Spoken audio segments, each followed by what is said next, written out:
Greetings and welcome to the energy of Aquarius. This is Ron from Terra of the Twin Sun. Terra of the Twin Sun is a functional division within the Order of the Twin Sun. I thank you for the support of the channel and its contents, as well as the support of the Order. We shall begin. The 11th house is open.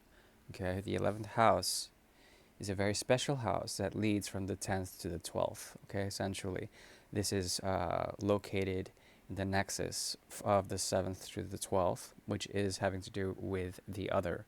Uh, the the self tends to dissolve into the other through this progression.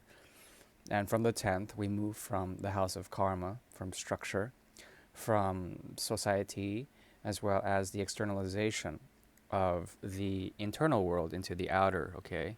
This has to do with manifestation as well as business transactions, institutions, okay? 11th is also the house of institutions, but it's based on Uranian design, okay? So the auspices of Saturn still watch over it, but it moves over into the disorder or the rebellious tendencies of Aquarian design, okay? So ingenuity comes into play, as well as the bringing of water comes into play. So a new type of empathy or ethos that is based on emotional or perhaps, emotional intelligence emerges out of the 11th. 11th is also a house that is based on kama, okay? It's a kama house, which is desire, the intellectual desire, and as well as intellectual propriety, intellectual isms arise out of the 11th, okay? Goals and ambitions, drives, as well as humanitarian ends meet at the 11th, okay? So there could be a tendency for us to pull this energy from it, okay? Leading to the 12th, of course, which is dissolution and spirituality. Uh, we'll go ahead and begin now.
Okay.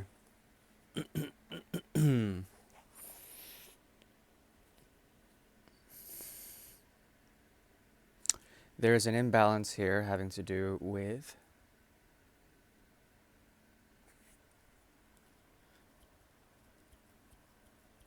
trying to find an intensity in things. This is Scorpio energy, and trying to rationalize it. Maybe you've been dealing with an intense person or individual. Um, you're trying to see or weigh out or perhaps intuitively discern something about this. This could be an active imbalance for you. It requires the higher mind as well as the developed mind when it comes to the karma, as well as trying to understand one beginning from another, one project from another, one person from another, in terms of the twin sun's energy. Okay, so the infinity emerges out of this, two pentacles. Past is no longer waiting. The past is no longer requisite. There's something about rejection here. Jupiter's energy in the reverse. This is the Three of Rods in the reverse. So perhaps something was not capitalized on, if you want to use that word, or perhaps there was something that you couldn't wait for, someone that was impatient in the past. In the near future, there is an end of the cycle with the Seven of Rods dictating it in the difference, okay? Meaning that there is Leo's energy, Sagittarius energy strong in this reading, as well as the weight of the Fool who has gotten into too many disputes or has gone on a type of tangent when it comes to releasing Atlas's burden, the burden on the shoulders, the weight of the world on the shoulders. There's an end here, okay? Two different things that you can be dealing with. One project and another, one from the past, one into the future. One seems extremely heavy. The other is very light in terms of the past. It's light. It's as if you've been released a burden of some sort. Now, what does this amount to? It amounts to a type of fear or perhaps a joy in knowing the fear. Sounds really weird.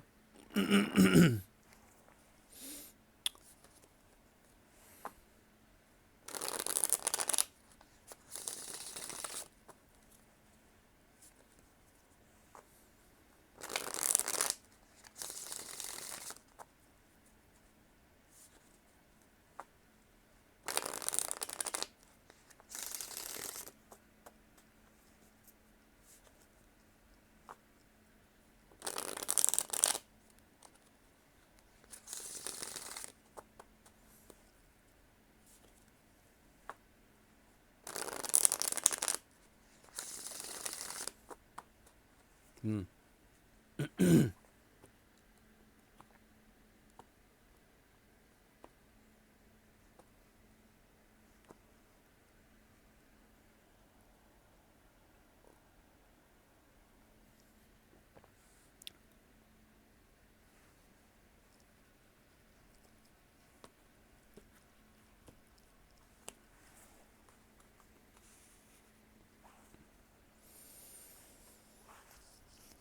Okay.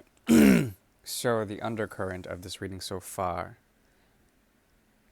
is a type of judgment, a shining ray of light, the ability to see from planetary grahas, the 7 planetary influences in Vedic astrology.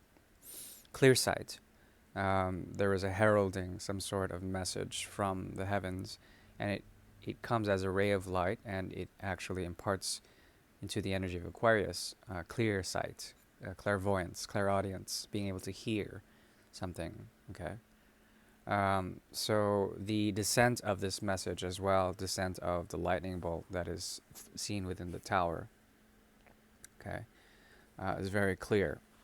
Okay, there's a theme here of descent as well, an ability to hail it, to be a harbinger of it, to be a messenger of it. Okay, so Mercury is very strong in this reading so far as well. Mm. Mm-hmm. Uranus. So a lot of disorder, a lot of chaos. For some reason, there's a possibility of deep insight. Okay, that comes in the form of a humbling, a humbling. Very interesting. Pretty intense reading so far. So we have here Dupari, the 9 of Pentacles, the North Node showing up as well. The Empress in reverse, protection as well as Le Pretat, the energy of Sagittarius in the reverse here, showing up earlier in the three of Rods in the reverse. Jupiter, okay. So we'll start with Jupiter. Okay. Jupiter is also symbolic of Zeus. The lightning bolt that comes out of the sky is indicative of the insight that comes from the heavens, okay? Now, with this, there is something that is unsettling.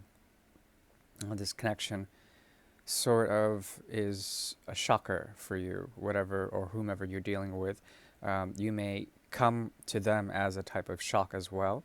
There's something very disorderly about the way information or perhaps insights of a philosophical or a truthful nature come and shake things up.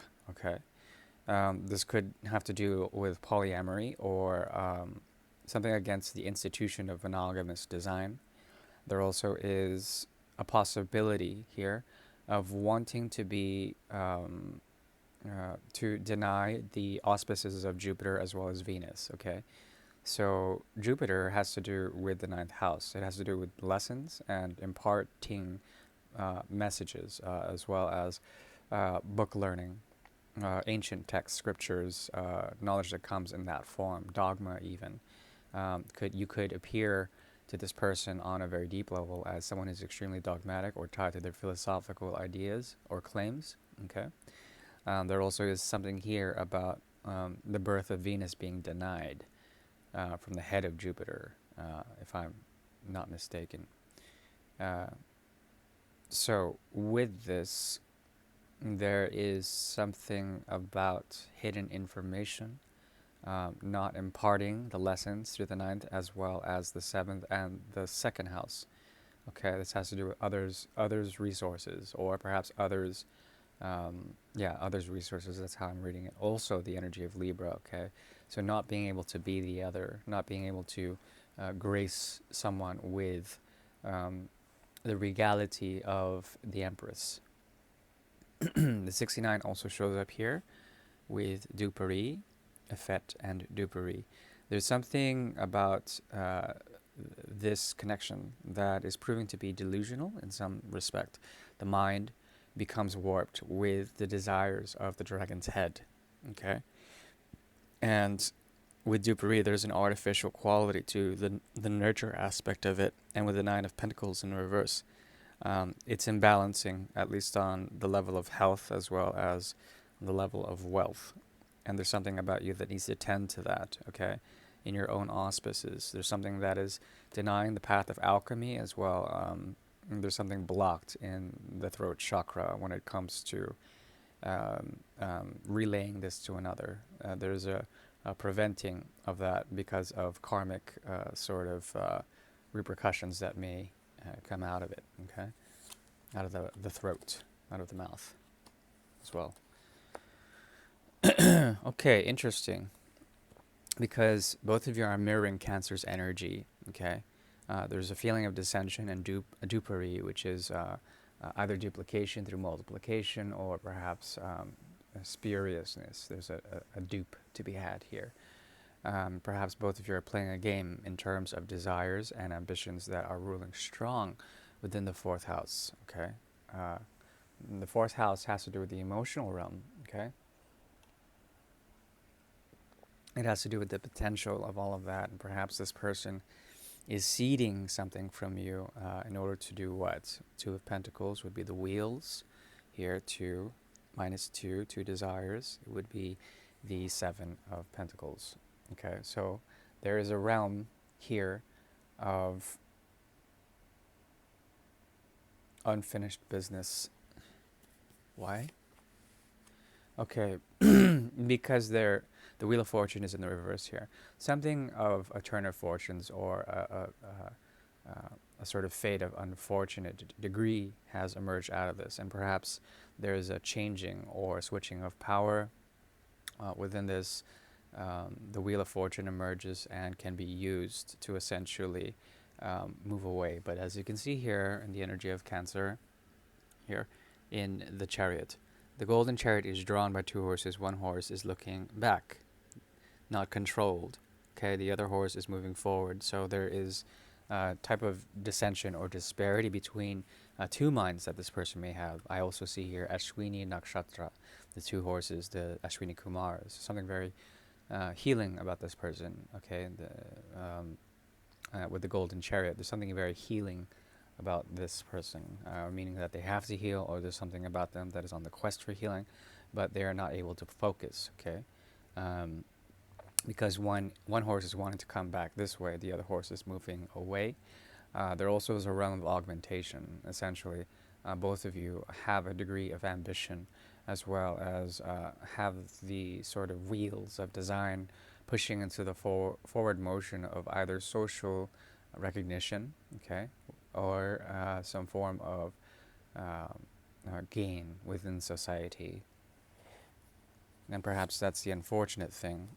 What is evolving out of this is tension, okay, uh, as well as a type of emotional distancing here that I'm seeing on a very fundamental level that creates the tension, okay, the need to prevent, especially rites of passage through the seventh house, through Leo, your seventh house, okay.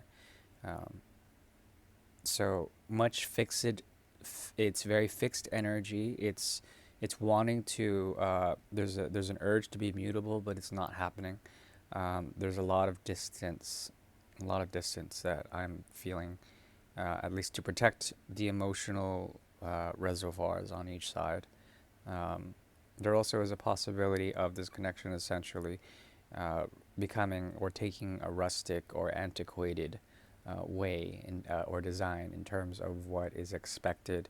Okay, there's a great deal of expectation here. I think it's more on their end. They are somewhat interested, but they don't want to be. They want to learn the path of ignorance, or perhaps of seeking elsewhere. Because I see here a student and a teacher, um, and the student no longer wants to learn from the teacher. There also is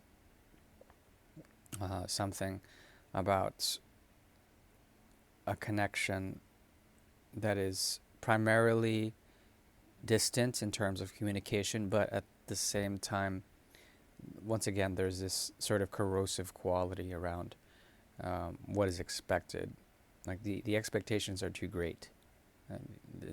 They're too great within this. So not the best reading, but this is what I'm picking up for Aquarius. There also is a secret here that has to do with Leo's energy moving towards, once again, the Two of Pentacles. So insights are being had, they're becoming known from one end to another of why this couldn't exactly work, but there still is a type of connection that is bridged through Mercury's energy. Okay. So what I'm seeing here is Virgo's energy and Pisces energy in the Moon card, uh, as well as Gemini.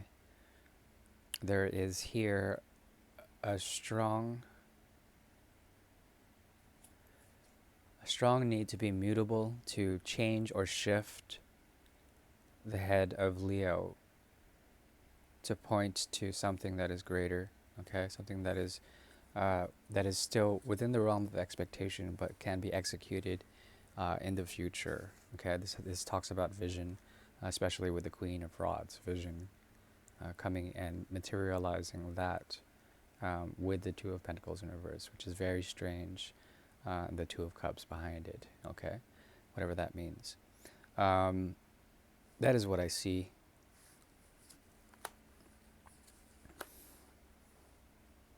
Interesting. Three of Pentacles, that would be the Six of Pentacles. What is the Six of Pentacles? It's Venus versus the North Node.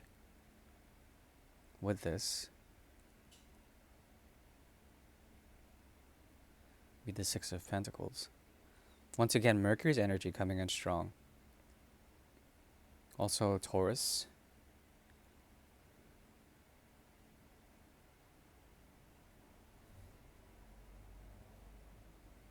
There is a need to find clarity and balance, a stabilizing force. Okay, and it will happen, especially when it comes to the way the fourth house emerges out of this. Second house is here, third house, along with Virgo, yeah, it's third house in Venus.